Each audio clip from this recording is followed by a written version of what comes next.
Hello बच्चों, कैसे हो आप सब। आज हम करेंगे 8वीं कक्षा का पाठ दूसरा, पिंजरे का शेर। ये एक संकलित कहानी है। बहुत ही रोचक कहानी है। ये कहानी एक राजा और एक बच्चे की है। चलिए जानते हैं क्या है कहानी। पुराने समय की बात है। तब भारत अनेक राज्यों में बटा हुआ था। इन्हीं राज्यों में मगध राज्य सबसे शक्तिशाली समझा जाता था। वहाँ के राजा का नाम महापद्मानंद था। एक दिन राजसभा लगी हुई थी। वातावरण विचित्र था। एक और कुछ व्यक्ति अलग खड़े थे। वे रोम देश के दूत थे। सभा भवन के बीचों बीच एक पिंजरा रखा हुआ था,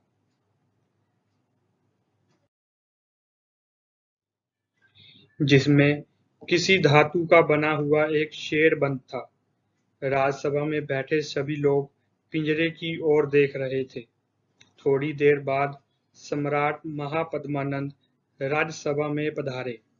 उनके आते ही सारी सभा में चुप्पी छा गई।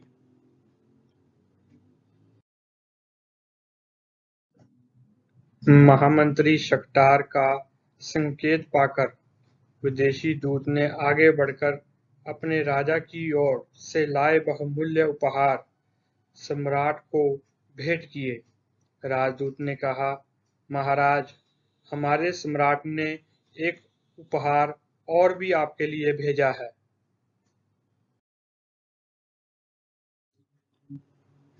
उसने लोहे के पिंजरे की ओर संकेत करते हुए कहा, वह है शेर। हमने इस शेर को बंदी तो बना लिया है, पर कुछ बंधनों के कारण हम ना पिंजरा खोल सकते हैं और ना ही काट सकते हैं। पिंजरे को खोले या तोड़े बगैर ही शेर को पिंजरे से बाहर निकालना है। ऐसे तो मगध के सम्राट के प्रताप से ही संभव है।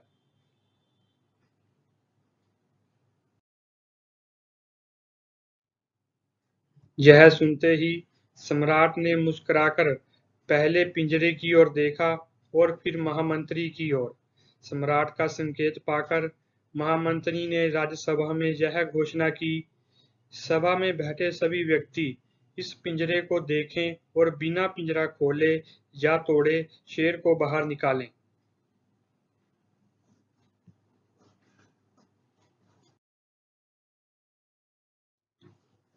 सभा में बैठे बहुत से व्यक्ति तो पहले ही उस पिंजरे को देख चुके थे। अन्य लोगों ने भी आगे बढ़कर पिंजरे का निरीक्षण किया। फिर सभी व्यक्ति अपने-अपने स्थान पर बैठ गए। सभा में बहुत देर तक फुसफुसाहट चलती रही, पर कोई भी व्यक्ति इस कार्य के लिए नहीं उठा।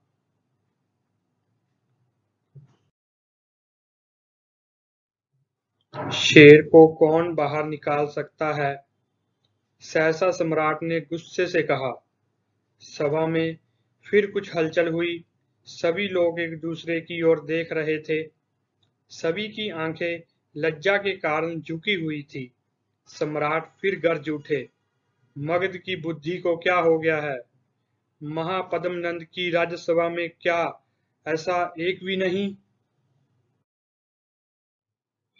ज्ञानी जो शेर को बाहर निकाल सके? सम्राट की जय हो।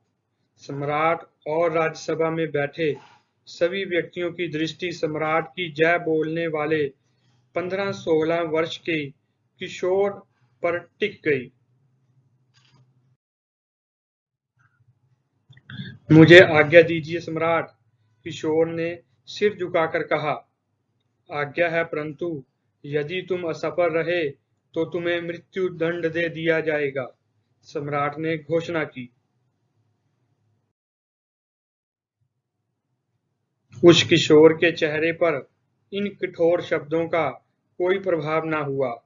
वह निडर होकर लंबे लंबे डग भरता हुआ पिंजरे के पास गया।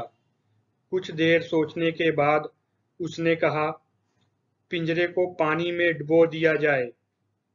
महामंत्री ने कुछ नौकरों को ऐसा करने के आदेश दिया। पिंजरे को पानी में बड़े टब में डुबो दिया गया। किशोर के कहने पर पिंजरे को फिर पानी से बाहर निकाल लिया गया।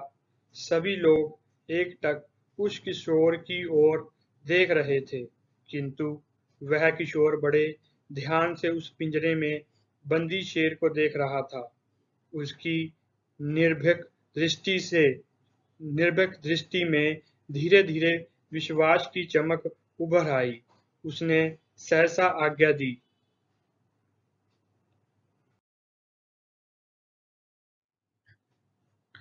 इस पिंजरे के चारों ओर आग जलाने का प्रबंध किया जाए। किशोर की आज्ञा पाते ही नौकरों ने पिंजरे के चारों ओर आग लगा दी। सभा में सन्नाटा छा गया। सभी की सांसें रुक गई। हर व्यक्ति एकटक पिंजरे की ओर देख रहा था। किशोर भी अपलक दृष्टि से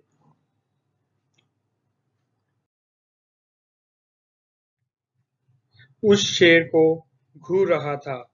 सहसा उसने देखा कि किशोर की मूर्ति के माथे पर धीरे-धीरे गीली सी चमक उभरी और देखते ही देखते पिघली हुई चांदी की सी बूंदें धरती पर आ गिरी। किशोर ने मुस्कुराते हुए कहा, वह देखिए महाराज, महामंत्री। महामंत्री भी उस ओर ध्यान से देखा। अब उनकी समझ में सब कुछ आ गया। वह समझ गए, शेर शीशा धातु का बना हुआ है, इसी कारण थोड़ी सी गर्मी से ही पिघलने लगा है। लोहे का पिंजरा ज्यों का त्यों पड़ा था।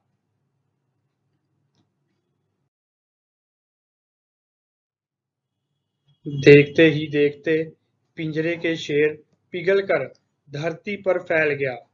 किशोर ने सम्राट के आगे सिर झुकाकर कहा, महाराज, शेर पिंजरे से बाहर आ गया है।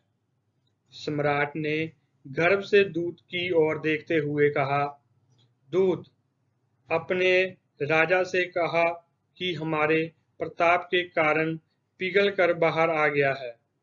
यह शेर केवल पिंजरे का शेर था। पिंजरे के बिना इसका कोई अस्तित्व नहीं। फिर महामंत्री को आदेश दिया, इस किशोर को पुरस्कार दिया जाए। इतना कहकर सम्राट उठकर चले गए। सभा में कोलाहल सा मच गया। यही किशोर बड़ा होकर चंद्रगुप्त मौर्य के नाम से प्रसिद्ध हुआ। उसने उत्तरी भारत के सभी छोटे-छोटे राज्यों को एक सूत्र में पिरो दिया और एक सुदृढ़ साम्राज्य की नींव रखी। तो ये थी कहानी बच्चों। आशा है कि आपको कहानी अच्छे से समझ आ गई होगी। तो चलें, अब हम इसका अभ्यास कार्य करते हैं। सबसे पहले नीचे गुरुमुखी और देवनागरी लिपि के दिए गए शब्दों को पढ़ें और हिंदी शब्दों को लिखने का अभ्यास करें। तो यहाँ पर हमें कुछ पंजाबी के शब्द दिए गए हैं और उनको देवनागरी लिपि में अनुवाद किया गया है। इनका अनुवाद उच्चारण सेम ही है, जैसे कि फुसफुसाहट, फुसफुसाहट, सूत्र, सूत्र, साम्राज्य, साम्राज्य, नींव, वचित्र, विचित्र, पुरस्कार, पुरस्कार। आगे नीचे एक ही अर्थ लिए पंजाबी और हिंदी भाषा में शब्द दिए गए हैं। इन्हें ध्यान से पढ़ें और हिंदी शब्दों को लिखें। सबसे पहले कीमती, बहुमूल्य, मौत दी सजा, मृत्यु दंड, कदम, ढग, निडर, निर्भक, चुपचाप, सन्नाटा, बिना आंख चमके, अपलक, होंद, अस्तित्व, शोर, कोलाहल, निरीक्षण, मजबूत, सुदृढ़। आगे शब्दार्थ दूत, हरकारा एक जगह से दूसरी जगह चिट्ठी पत्थर संदेश आदि पहुंचाने वाला। निरीक्षण गौर से देखना मुआयना करना। फुसफुसाहट बहुत धीमी आवाज में बोलना। सीसा एक प्रसिद्ध मूल धातु जिसकी चादरें गोलियां आदि बनती हैं।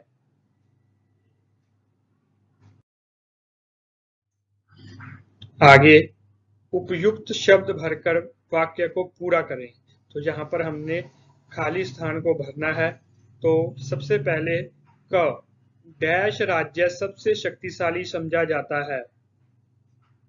क्या आएगा यहाँ पर? मगध। आगे पिंजरे को खोले या डैश बगैर शेर को पिंजरे से बाहर निकालना है। तो यहाँ पर क्या आएगा? तोड़े। पिंजरे को खोले या तोड़े बगैर शेर को पिंजरे से बाहर निकालना है। आगे है नौकरों ने पिंजरे के चारों ओर डैश लगा दी। क्या? आग। नौकरों ने पिंजरे के चारों ओर आग लगा दी। आगे पिंजरे का शेर डैश कर धरती पर फैल गया। क्या आएगा यहाँ पर?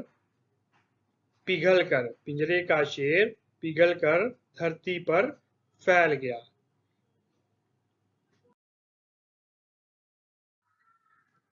आगे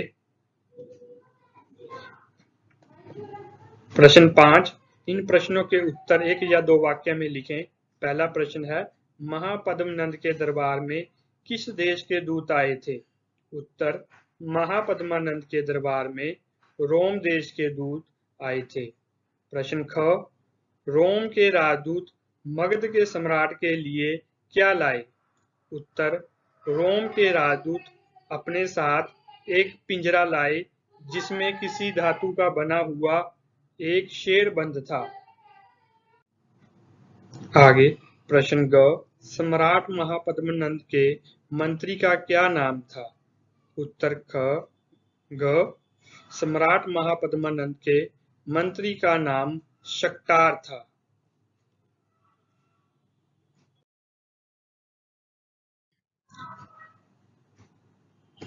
प्रश्न घ शेर किस धातु का बना हुआ था? उत्तर शेर सीसा धातु का बना हुआ था।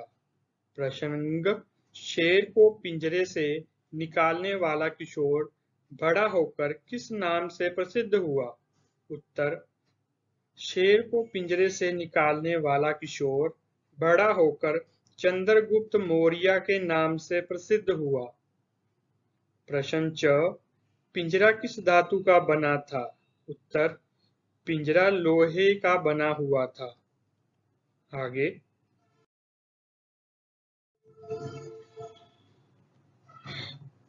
प्रश्न 6। इन प्रश्नों के उत्तर 4-5 वाक्यों में लिखें। प्रश्न क रोम के राजदूत ने पिंजरे के शेर को बाहर निकालने की क्या शर्त बताई? प्रश्न दूसरा पिंजरे के शेर के चारों ओर आग लगती देख सभा में सन्नाटा क्यों छा गया? आगे चंद्रगुप्त ने पिंजरे के शेर को कैसे बाहर निकाला? इनके उत्तर हैं रोम के राजदूत ने यह शर्त रखी कि पिंजरे को खोले या तोड़े बिना ही शेर को बाहर निकालना है। और उत्तर ख है सभा में सन्नाटा इसलिए छा गया क्योंकि लोग यह देखना चाहते थे कि आग लगने के बाद शेर पिंजरे से कैसे बाहर आता है। तीसरा उत्तर चंद्रगुप्त के कहने पर नौकरों ने पहले पिंजरे को पानी में के टब में डुबो दिया और फिर उसको बाहर निकाला गया। फिर उसने पिंजरे को चारों ओर से आग लगाने के आदेश दिया। क्योंकि शेर सीसा धातु का बना हुआ था इसलिए पिघल कर बाहर आ गया।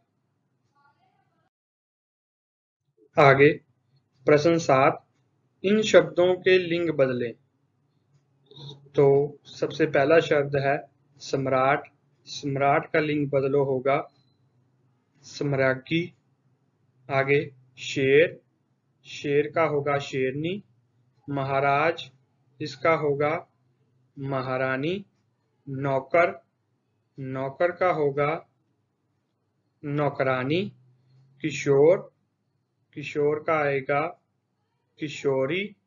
राजा, राजा का होगा रानी। आगे प्रश्न 8, इन शब्दों के वचन बदलें। तो पिंजरा का वचन बदलो होगा पिंजरे। सभा, सभा का वचन बदलो होगा सभाएं। मूर्ति, मूर्ति का वचन बदलें तो बनेगा मूर्तियां। यह का होगा ये। बूंद का होगा बूंदें। मंदिर का मंदिरों। आगे प्रश्न 9, विपरीतार्थक शब्द लिखें। तो पुराना, इसका आएगा नया।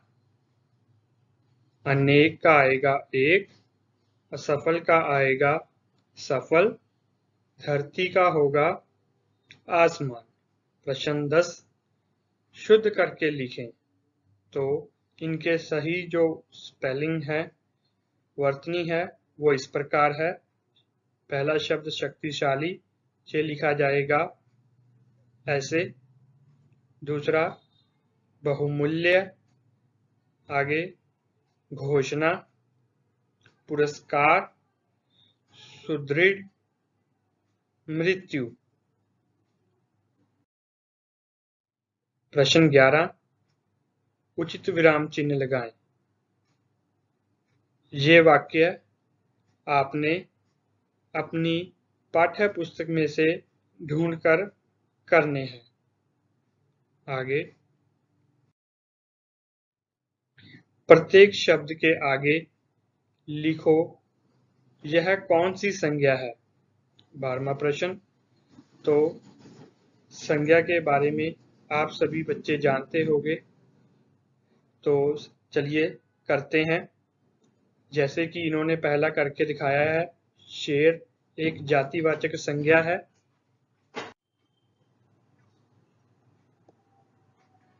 आगे लज्जा का एक भाववाचक संज्ञा है। पिंजरा जातिवाचक। गर्मी भाववाचक। किशोर जातिवाचक। गुस्सा भाववाचक और दूध जातिवाचक। पानी जातिवाचक संज्ञा और मंदिर ये भी जातिवाचक संज्ञा है। आगे प्रश्न 13, नीचे दी गई जातिवाचक संज्ञा से संबंधित व्यक्तिवाचक संज्ञा लिखें। जैसे कि राज्य एक जातिवाचक संज्ञा है और हमने किसी राज्य का व्यक्तिवाचक संज्ञा लिखना है, जैसे कि यहाँ पर लिखा है मगध और पंजाब। उसी प्रकार राजा एक जातिवाचक संज्ञा है और राजा का व्यक्तिवाचक संज्ञा होगा महापद्मानंद, अशोक। आगे लड़का शब्द है, ये एक जातिवाचक संज्ञा है और लड़का का व्यक्तिवाचक संज्ञा होगा दीपक, रमन। तो इसी प्रकार किसी का भी विशेष नाम व्यक्तिवाचक संज्ञा होता है। उसके बाद देश एक जातिवाचक संज्ञा है और देश का व्यक्तिवाचक संज्ञा हम लिख सकते हैं मगध और रोम। तो इसी प्रकार किसी भी देश का एक विशेष नाम उस एक व्यक्तिवाचक संज्ञा कहलाता है। आगे प्रश्न 14, नए शब्द बनाएं। जैसे कि फुसफुसाहट से बनेगा फुसफुसा और हट। झुकाकर, झुका और कर।